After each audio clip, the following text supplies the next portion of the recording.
Our topic this evening is images of Revelation, and I'm going to talk you through the way in which the book of Revelation, or the Apocalypse, the book of the things which are hidden, has been used as a source by Christian artists, the way it's been used in Christian culture in the West, and the way in which these historic and sometimes strange works of art might give us insight into how we might want to think about and use this extraordinary book today as we celebrate it and explore it during Bible Month. The book of Revelation is arguably the most visual book of the New Testament. It is a book of visions. It's a book of sights which are beheld and which are then understood as disclosing meaning, understood as disclosing revelation. However, when we try to translate the complex imagery of the book of Revelation, the number symbolism, the use of strange hybrid figures and hybrid creatures, the blending of elements from the Old Testament with elements which come from the writers of the Gospels, we end up with some very strange images.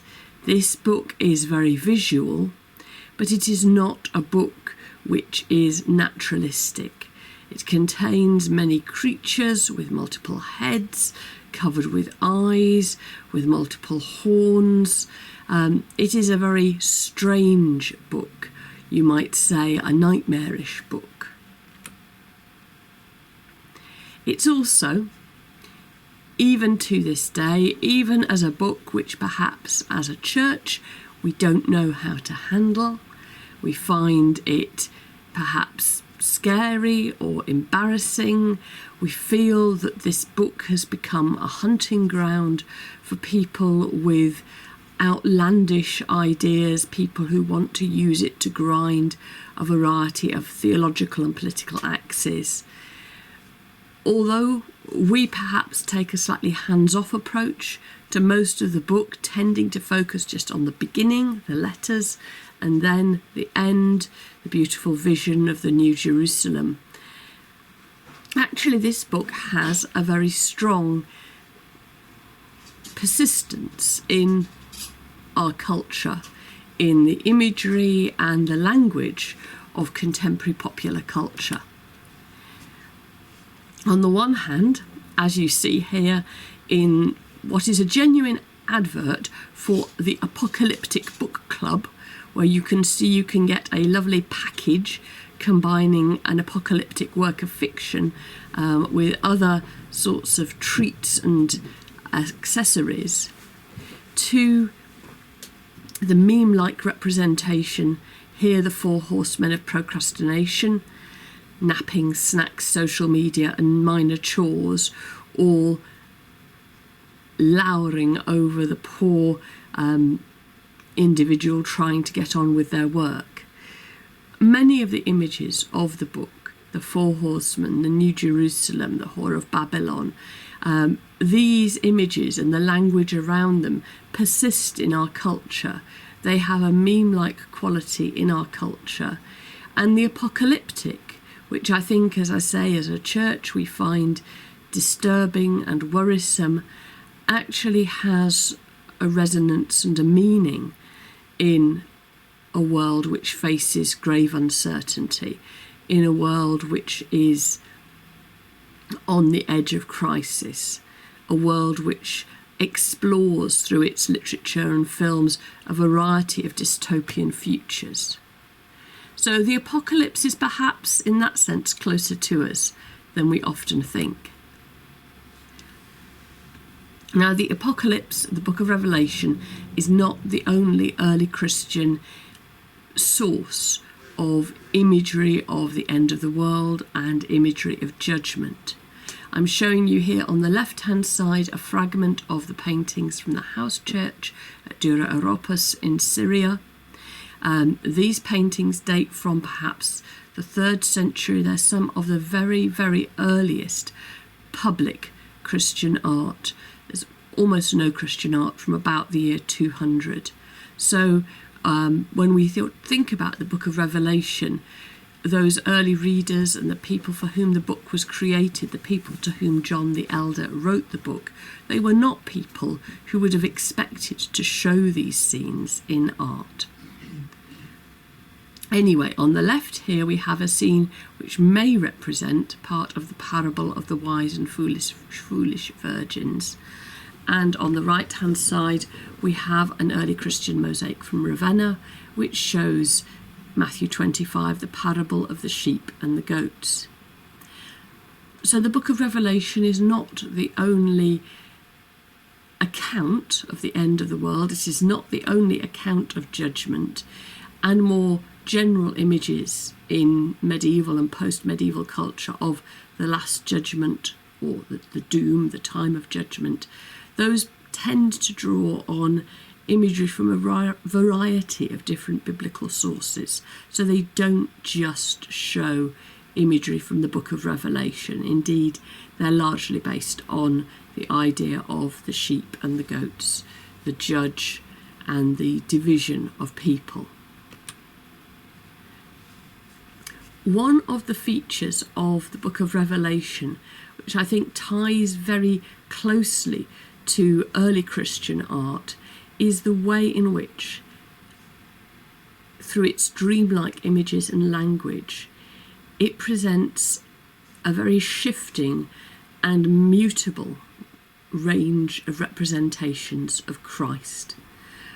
The book is entitled The Revelation of Jesus Christ, and we can understand that as being the message of Jesus Christ to the people, the faithful people in the churches.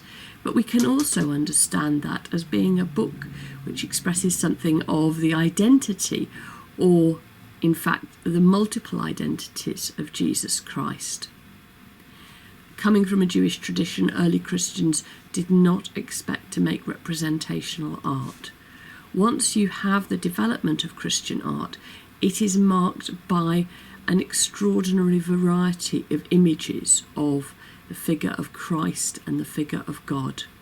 It's as if, in order to prevent any sense of idolatry, any sense that you were fashioning or creating a single authoritative image, Christians explored all sorts of different forms, drawing on classical tradition, drawing on Old Testament tradition. And so that you can see how this might work and how the book of Revelation might be a source within this diversity of images, and also might help us to think about how that diversity of images works within the book in a way which sometimes can seem to us rather baffling, or as I say, having a dreamlike quality where things shift in their form even as we are encouraged to look at them.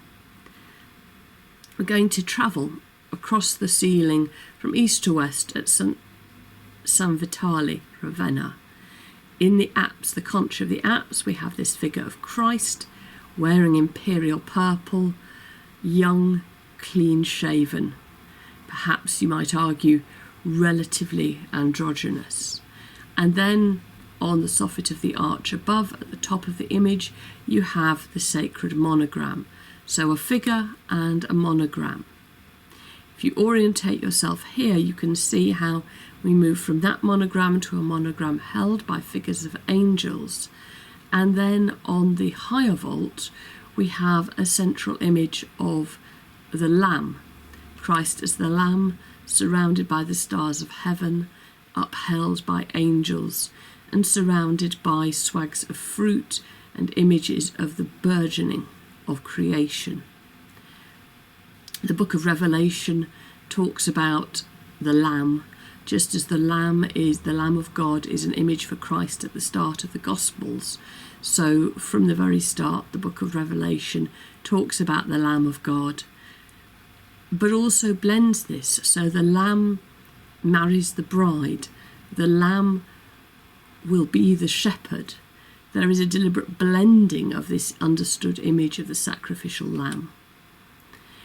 And as we move towards the east at Ravenna, you can see in the upper part of this image in the centre, we have a very different image of Christ, perhaps one which we're more familiar with, the long-haired, bearded, solemn-faced Christ, a figure like the representations of gods such as Jupiter, a figure perhaps like representations of philosophers, bearded and with long hair. Christ appears again and again in this mosaic, and each time he appears in a different guise, in a different form. And this is typical of the way in which images of Christ are used in the early centuries of Christian art. And it's something which I think ties in with the way that imagery shifts and comes in and out of focus in the book of Revelation. One of the most important iconographic motifs taken from the book of Revelation is what comes to be known as Christ in Majesty. That is the figure of Christ surrounded by the four-winged creatures. These creatures were originally the sky gods of Babylon, and they appear as ancillary figures surrounding the throne of God in Ezekiel and again in Revelation. They became very important in early Christian art because these four representations were understood as justifying the presence on the decision of the church to accept four gospels. So although these four figures don't come from the tradition of the gospels, it's subsequently that they have been linked to the gospels, they represent qualities of the different gospels and their different writers. And so either the cross, or here we have a bust figure of Christ, not unlike the ones we've been looking at, Christ with a scroll against a starry sky dressed in purple. This image is an important image in a gospel book. It shows the essential harmony of the gospels. It justifies the idea of the church recognizing multiple gospels, and it shows this as being something which is mutually compatible. Each of the gospel writers, their symbols have a place, an equal place, surrounding the throne of God, supporting the image of Christ in Majesty. In early book decoration, we find a number of these isolated scenes from the book of the Apocalypse. Just as monumental murals and monumental mosaics were one very important development of early Christian art, so the rise of Christianity is intimately connected with the rise of the Codex, the rise of the book, and particularly the potential of the book to be a place not just of words but of pictures. Here we have an image of the Fountain of Life in one of the prefatory or introductory images from the Godescalc Gospels, book made, as you can see, towards the end of the 8th century. The reason I've got that little bit of Latin up there at the top is to show you that the word that we often translate as river, the river of the water of life, in the Latin, official Latin, so Vulgate Latin version of the Apocalypse, it is translated as the fonte or the fontem, so the fountain. And this image of the fountain of life, surrounded by all of the creatures and by burgeoning foliage, this is an image from the book of Revelation, but it's not part of a whole cycle of images. To find a whole cycle of images representing scene by scene the book of Revelation, we turn to traditions of commentary, and we start here with St. Beatus of Liébana, who, as you can see, comes from that same period, the 8th century, and we have manuscripts surviving of his commentary from the 10th century onwards. Beatus was not, so the scholars say, a particularly original commentator on the book of Revelation. In the time of the early church fathers, the patristic period, a number of important scholars wrote commentaries on the book of Revelation, and Beatus tends to excerpt from these and present, as it were, a summary and a compilation of those pre-existing commentaries. But what is extraordinary about the visual tradition connected with Beatus is that we have these wonderful manuscripts representing in multiple scenes the different elements of the book. So this is the heavenly Jerusalem, the city with its 12 gates, and you can see that the Mozarabic architecture, the Muslim architecture of Al-Andalus, is central here to the way in which the appearance of the holy city of Jerusalem with its 12 gates is imagined. In medieval Europe, many cities from Cologne to Coventry built themselves 12 gates. They literally built Jerusalem. They wanted to be like that heavenly city. Mozarabic art has a wonderfully playful quality. When you look at these images, you can see how strongly this early Spanish art influenced modern artists such as Juan Miro, and Picasso. In this scene of the vintage, we have the angels with their sickles cutting the grapes, and in the lower part of the scene we have a very technical representation of the wine press. And the figures appear to float on this golden background.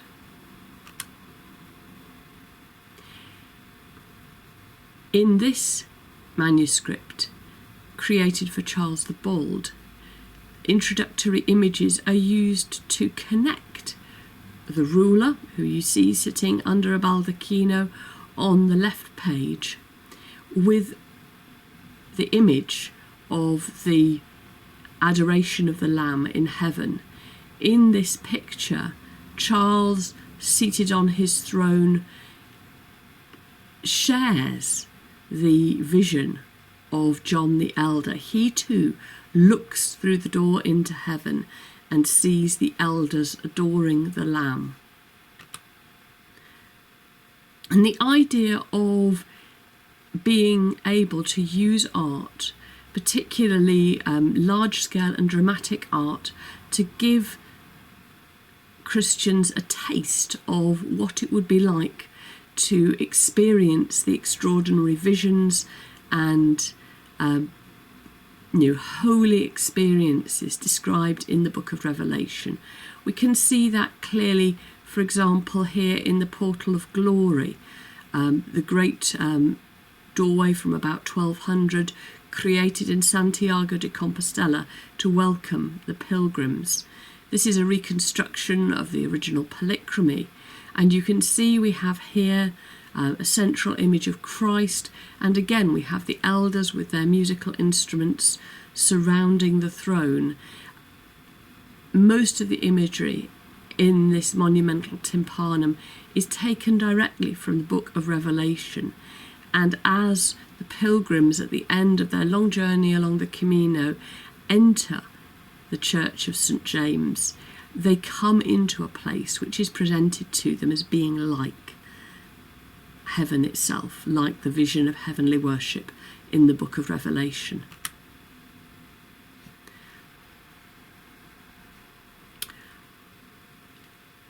In the 12th century, an important commentary on the Apocalypse was written by the scholar Joachim of Fiore. Joachim raised the controversial doctrine of the three ages, particularly the idea of a final age of the Holy Spirit, which he saw as an age of spiritual conflict. Although his views were the subject of theological disquiet during his lifetime, they were not actually condemned, but subsequently they were applied much more specifically, particularly to the Franciscans. He saw Franciscans came to be identified with those heroes and advocates of the Spirit that Joachim had spoken about, and the idea that they would confront an antichrist who would be, someone who sat in St. Peter's chair, who would be a pope, came to the fore. So this idea, although it wasn't specifically considered heretical during Joachim's lifetime, came to be associated with a controversial and heretical, in the eyes of the Roman Catholic Church, reading of the Book of the Apocalypse. Figures from the Book of the Apocalypse were also used in education in the 12th century. So this is the image of the tree of sin in the tract about the fruits, the fruits of the flesh and the spirit, attributed to Conrad of Hirsau. If you look at the bottom of the tree, there is a figure labelled as Pride. She's a crowned figure, and she is identified as the whore of Babylon.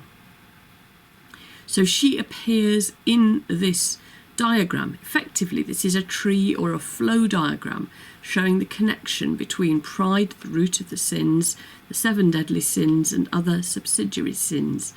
It would be used for teaching novice nuns, and these diagrams later went on to be used to teach students, particularly poorer students attending the universities.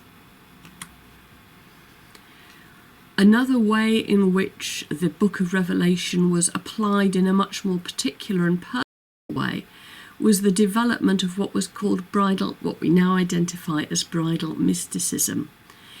This was a way of seeing the union of Christ and the bride as in the Book of Revelation, or as considered allegorically in the Song of Songs, seeing this not just as being about Christ and his church, but relating specifically to the individual soul, and perhaps therefore having particular meaning for individual female religious, that they would see themselves in that way as the beloved of Christ.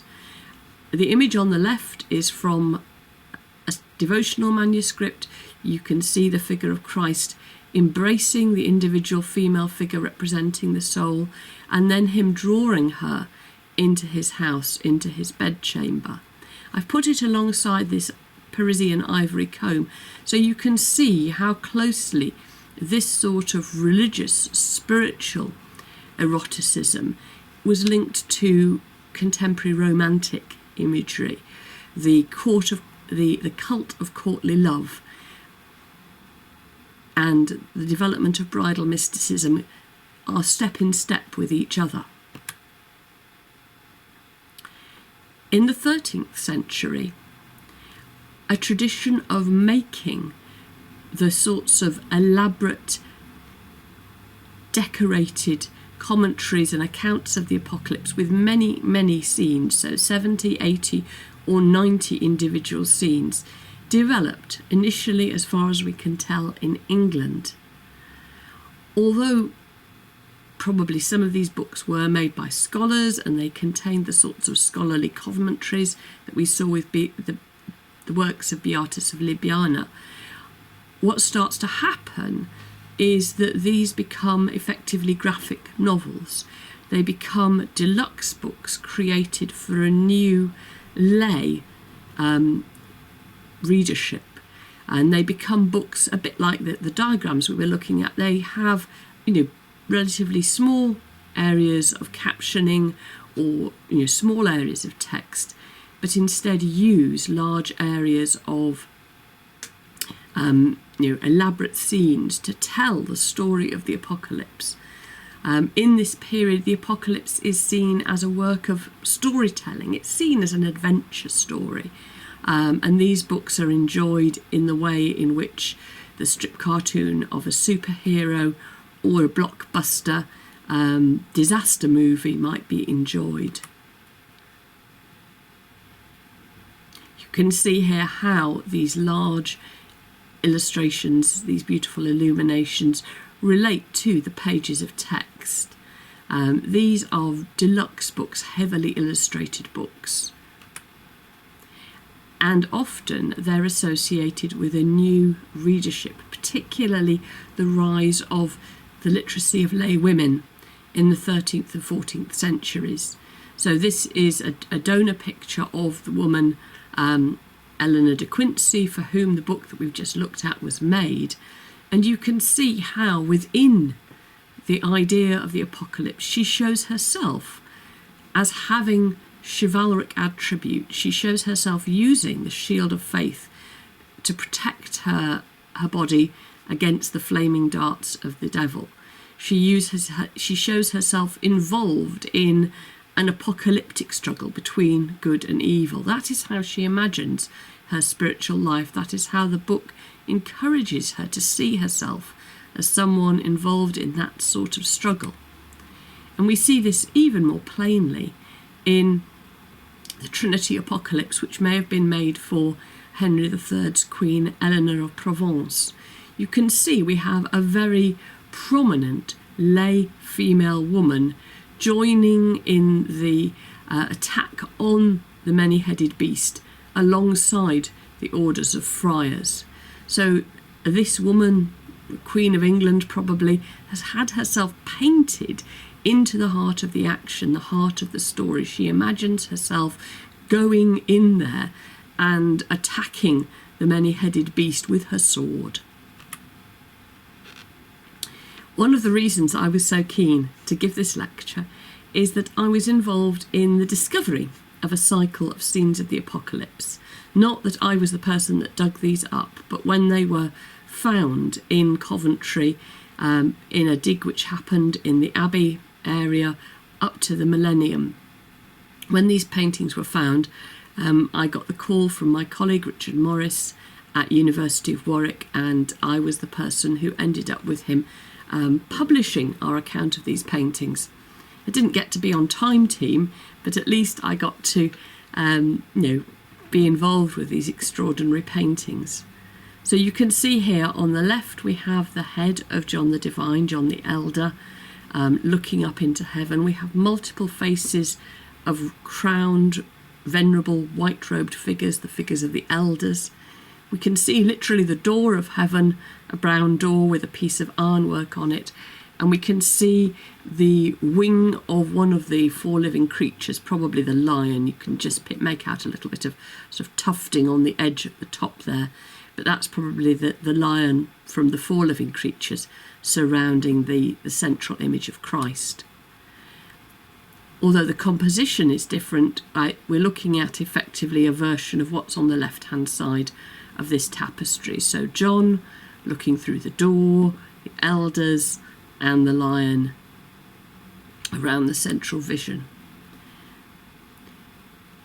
Later in the excavation, they found another couple of scenes. Sadly, we couldn't identify these quite so clearly, but we have this scene of figures looking up into the sky, looking troubled, maybe a scene from one of the four horsemen of the Apocalypse. And we also have a related scene of John looking at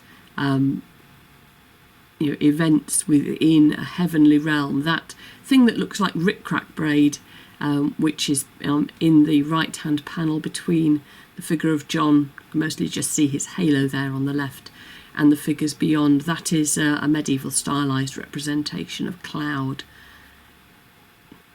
These were parts of the chapter house of the former Benedictine Abbey, the first cathedral in Coventry, the foundation which had been established by Lady Godiva and her husband.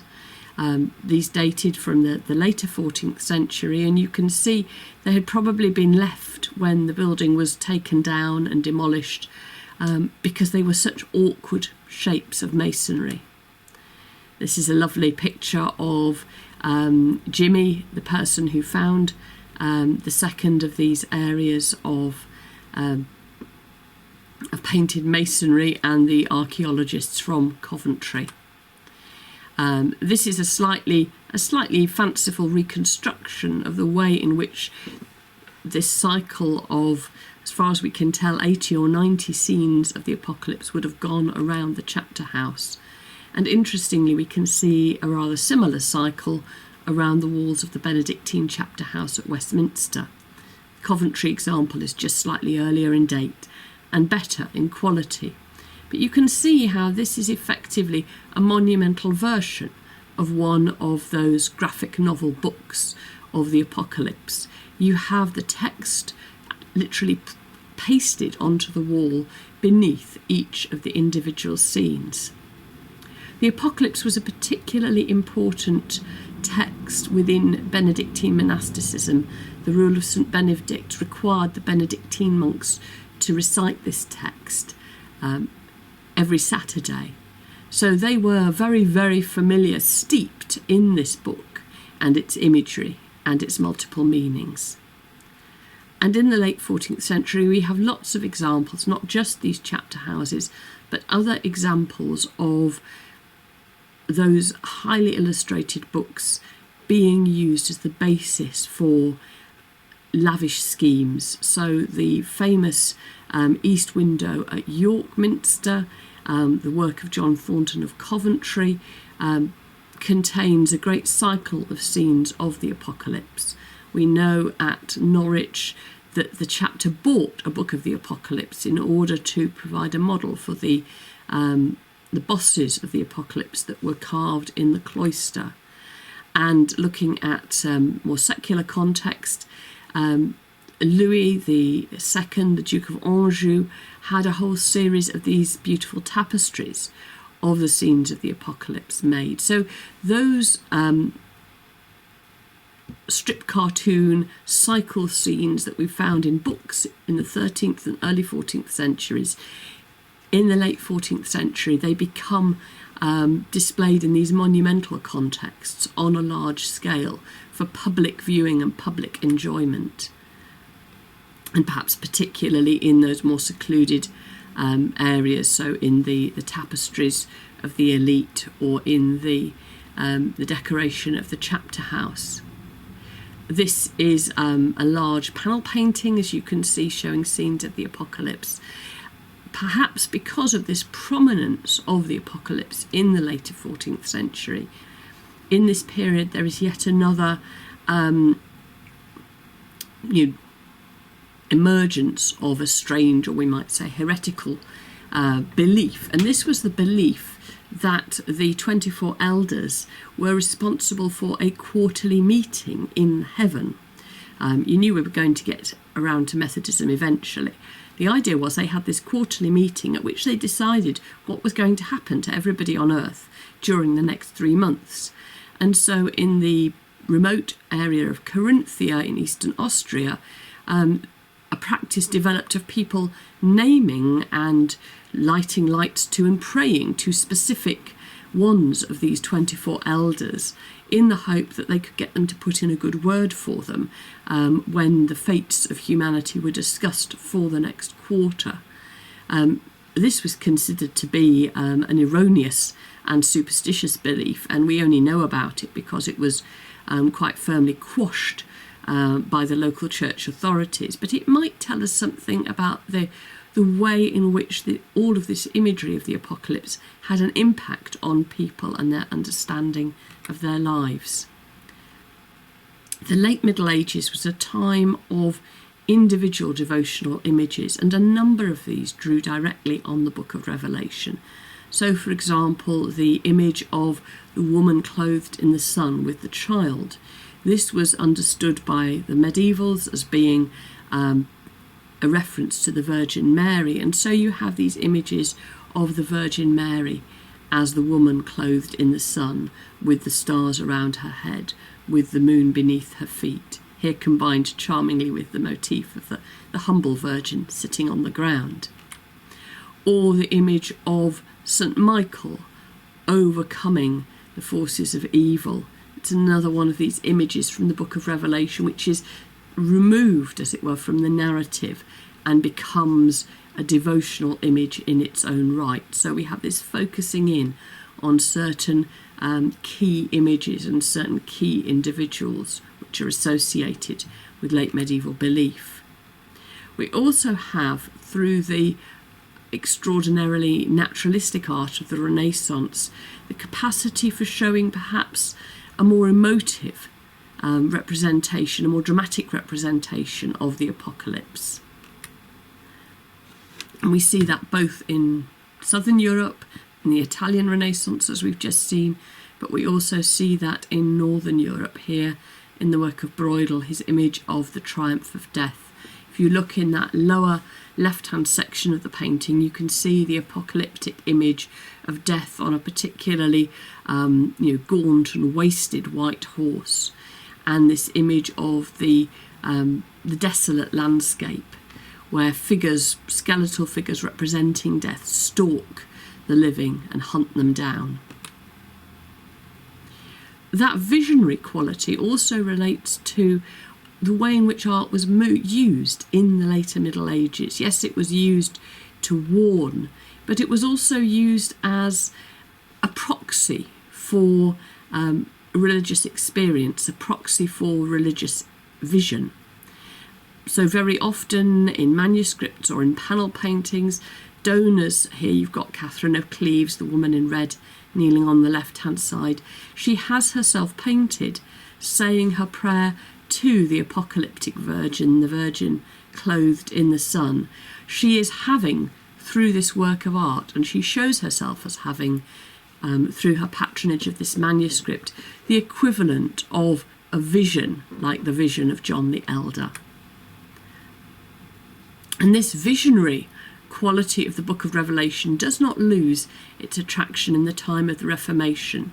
On the left-hand side there you can see one of the plates which Cranach prepares for Luther's translation into the vernacular translation into German of the Book of Revelation. Christ among the candlesticks with the blazing face and the sword coming from his mouth, the stars in his hand, and John lying at his feet. As with many of the images we've looked at, you can see how strange, how disturbing, and how non-naturalistic these images are, even when they're rendered with extraordinarily artistic skill and with a much greater interest in modelling and naturalism. And in this period of religious contention and turmoil, we have examples here, for example, from Dura, of artists recording their own visions, their own dreams. This is a painting, as you can see, with an annotation that Dura made of an extraordinary dream vision that he had in 1525. And the language of the Book of Revelation was used by both sides, both Catholic and Protestant, both of the confessional sides within the intensifying religious conflict of the early 16th century. So here again we have images by Cranach. We have the Passion of the Christ contrasted with the Antichrist. So on the left-hand side we see a devotional image of Christ being crowned with thorns and the soldiers using sticks to drive the crown of thorns into his head. Whereas on the right-hand side, we see by contrast the Pope here clearly identified in this Protestant publication as the Antichrist, being honoured and feted and receiving the reverence of the higher clergy. It's not just the Protestants who use the language of the Apocalypse to blacken their enemies.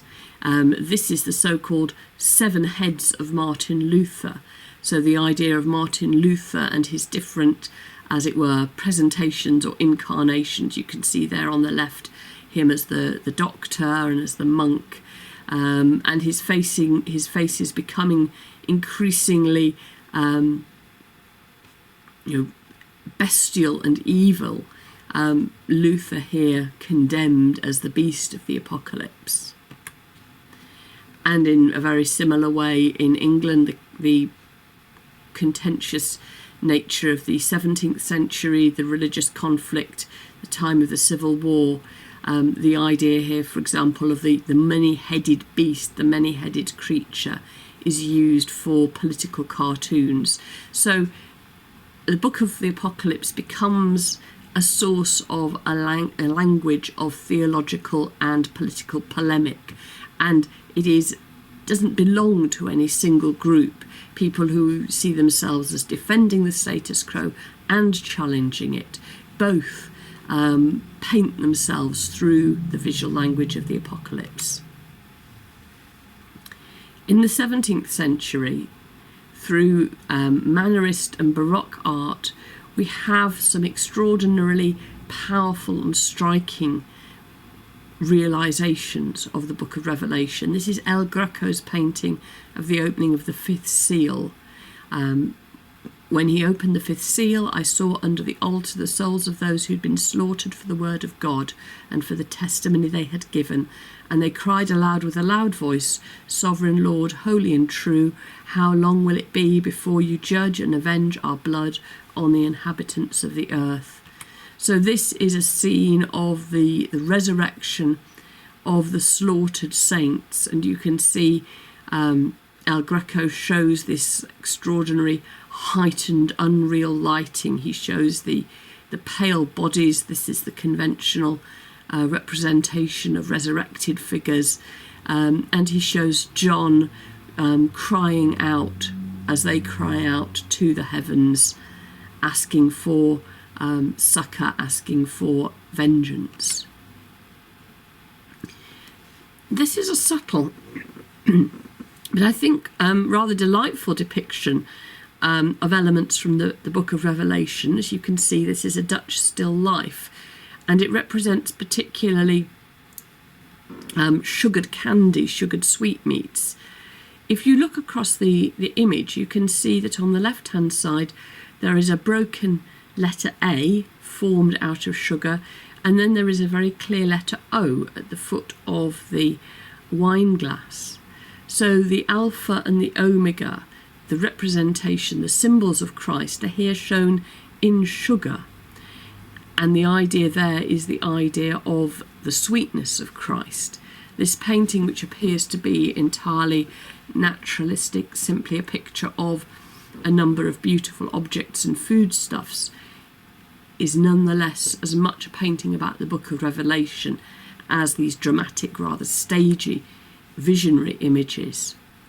In the time of the Counter-Reformation, the imagery of the woman clothed in the sun becomes very strongly connected with the doctrine of the Immaculate Conception and with the projection of the orthodoxy of the Catholic Church. So the Catholic Church's ideas about the Virgin Mary are represented through this imagery.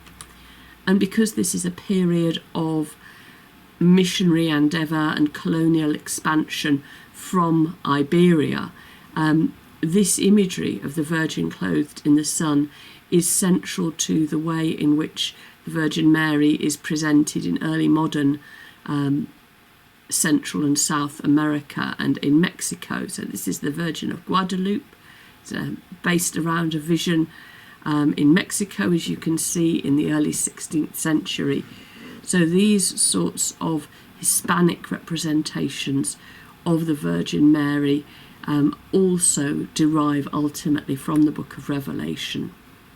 And as you see here, all of the drama, all of the visual tricks of Baroque and Mannerist art could be used to make these sorts of scenes of the heavens opening and the figures of the Book of Revelation appearing in coming forward and presenting themselves to our view.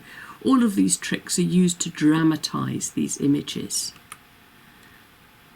When we move into the 19th century, we see the Book of Revelation being used in perhaps a more personal and visionary way. Individual artists using the imagery of the Book of Revelation to express their own visionary yearnings and longings. This is the image from Revelation 10, painted by Francis Danby. This is Turner's image of the angel standing in the sun from Revelation 19. The angel is calling the birds of the air to feast upon the flesh of those that have fallen. So it's although the angel standing in the sun sounds like a very, as it were, beautiful title, this is also quite a dark painting, and you can see how Turner has created this ominous feeling of the birds gathering together and being drawn by the angel down onto the earth.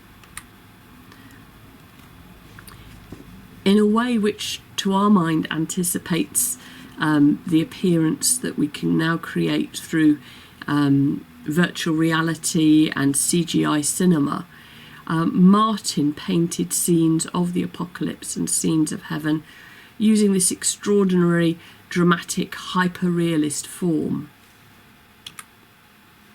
And here the city of God, the waters of life, all of the skill of Western landscape painting used to create an unearthly image of heaven. And this approach to the book of Revelation as spectacle, the book of Revelation as horror, the book of Revelation not so much for personal expression through images such as this, which draw on the Gothic and the dramatic quality. The book of Revelation is a public spectacle. It's a source of interest and excitement. It's a source of dark imagery.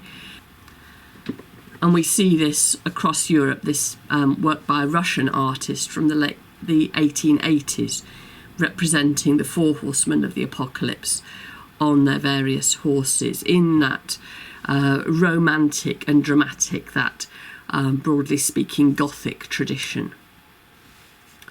The book of Revelation also was a source for artists who saw themselves as following in a classical and a Renaissance genre, who wanted to show extremes of emotion and feeling through the beautiful and complex depiction of the human body.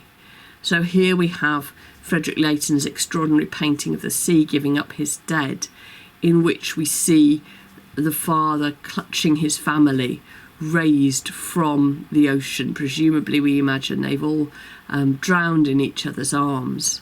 So in images such as this, the capacity of the book of Revelation to engage with human emotion of love and terror is explored through a very classicising idiom, a high Renaissance idiom.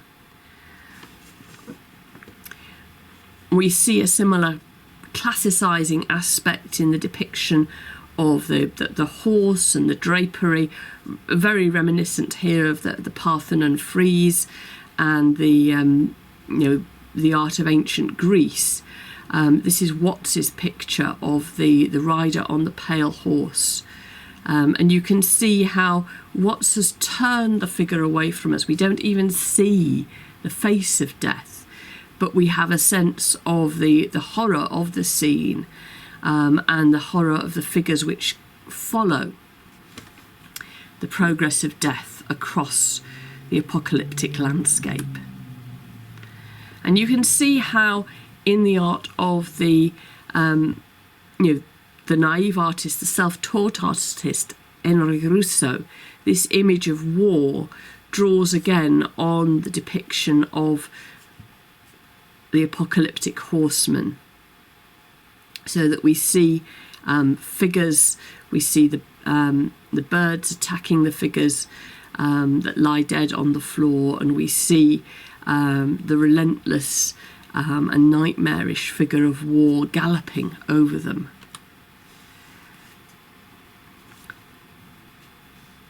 Through self-taught artists such as Russo and expressionist artists, in the early 20th century, the Book of Revelation became a fertile source for artists working in the expressionist tradition. Here, for example, we have from the gallery in Leicester Ludwig Meidner's image of the apocalyptic vision.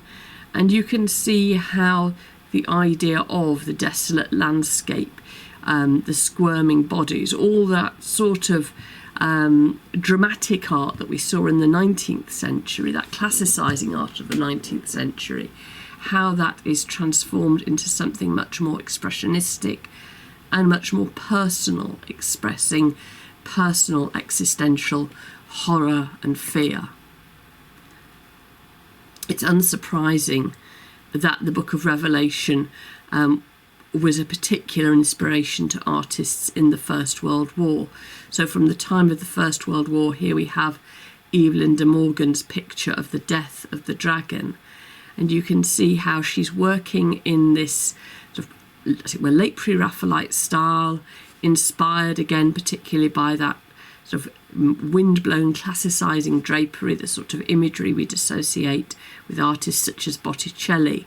But she's using that to show the idea of the death of the beast and the restoration through the angelic figure, the restoration of peace, the sort of aspiration that came out of the experience of war is here expressed through the language of the Book of Revelation. Similarly here, Kokoschka, painting from 1950, drawing on that visionary style to represent the Book of Revelation as an expressionist vision. In 1921, the anti-war film The Four Horsemen of the Apocalypse made a star of Rudolph Valentino, and this is a shot of the final sequence of the film when the camera lifts from the graveyard at the end of the First World War to show us the four horsemen in this visionary form galloping across the heavens. Peace has come, the title says, but the four horsemen will still ravage humanity, stirring unrest in the world until all hatred is dead and only love reigns in the hearts of humankind. So in this way we have the Book of Revelation and its disturbingly violent images are used as a way of talking about, of visualising the impact of the First World War. I think one of the things that we find hard and disturbing as Christians about the Book of Revelation is how very graphically violent it is. And as people who hope to be spared that level of violence and horror in our lives, we find it hard to understand how the graphic nature of this book was intended to be comforting or encouraging. And yet, because of its graphic nature, because of its extreme violence, it has the capacity to speak to people in times of extreme violence. You can see how here the four horsemen of the Apocalypse are seen as representing the horror of war and conflict and its aftermath. There is no sense here of a triumphal battle between good and evil, or of the spectacle, the pleasing spectacle of dramatic events. Rather, the Book of Revelation is about the horror of recent conflict. And in the same way, in this image by Marc Chagall, the Lilac Apocalypse, Chagall combines an image of the crucified Christ with scenes which relate to the events of the Second World War. In The Seventh Seal from 1957, the Book of the Apocalypse is referenced. The seventh seal is the moment that there is silence in heaven, and the film speaks about that sense of the silence of God at the time of the Black Death. This is another Coventry Apocalypse painting that's recently come to light.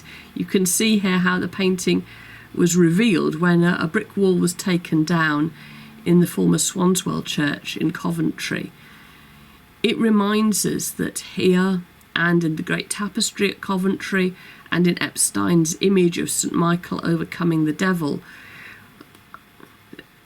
the imagery of the Book of Revelation continued to resonate. It continued to have a meaning in the churches in the post-Second World War context.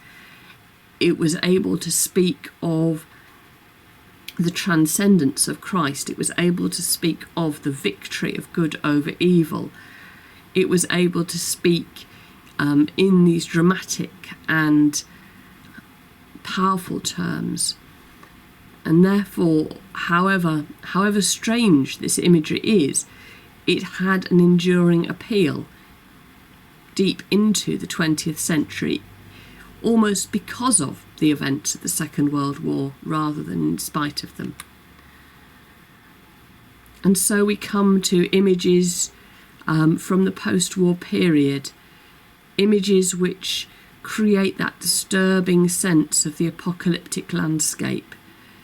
Here we have what might be some sort of fragment, perhaps of a weapon or a rocket, stranded and broken and frayed. A feeling that something has happened. And here again from Leicester, Leicestershire, the county hall, we have an apocalyptic scene, the stars falling from heaven. Through all of this imagery, the apocalypse has been used to give a glimpse of heaven, to engage people with the spiritual struggle of their individual Christian lives. It's been used as a source and a quarry for those in political and religious debate to find all sorts of dark imagery to throw at each other, and it has also often lent itself to political and theological interpretation in turbulent times. Sometimes the book of Revelation has been effectively a source of entertainment. It's been something that can be enjoyed as a good yarn, a story, or as the spectacle of thrilling drama and horror. The book of Revelation has been a source of images and words to speak about the horrors of war and the cruelty of human fate. But ultimately, the book of Revelation is a book of encouragement to those who share in the patience of Jesus. The book is meant to be a vision of the triumph of God's purposes, the ultimate security of God's people. We're perhaps not wrong that the abiding image which we take from this book, which it gives us, is the river of water of life, bright as crystal, the tree whose leaves are for the healing of the nations, and the city where God will wipe away every tear from every eye. All the images that have been described in this talk will be listed in the description so that you can find them and explore them.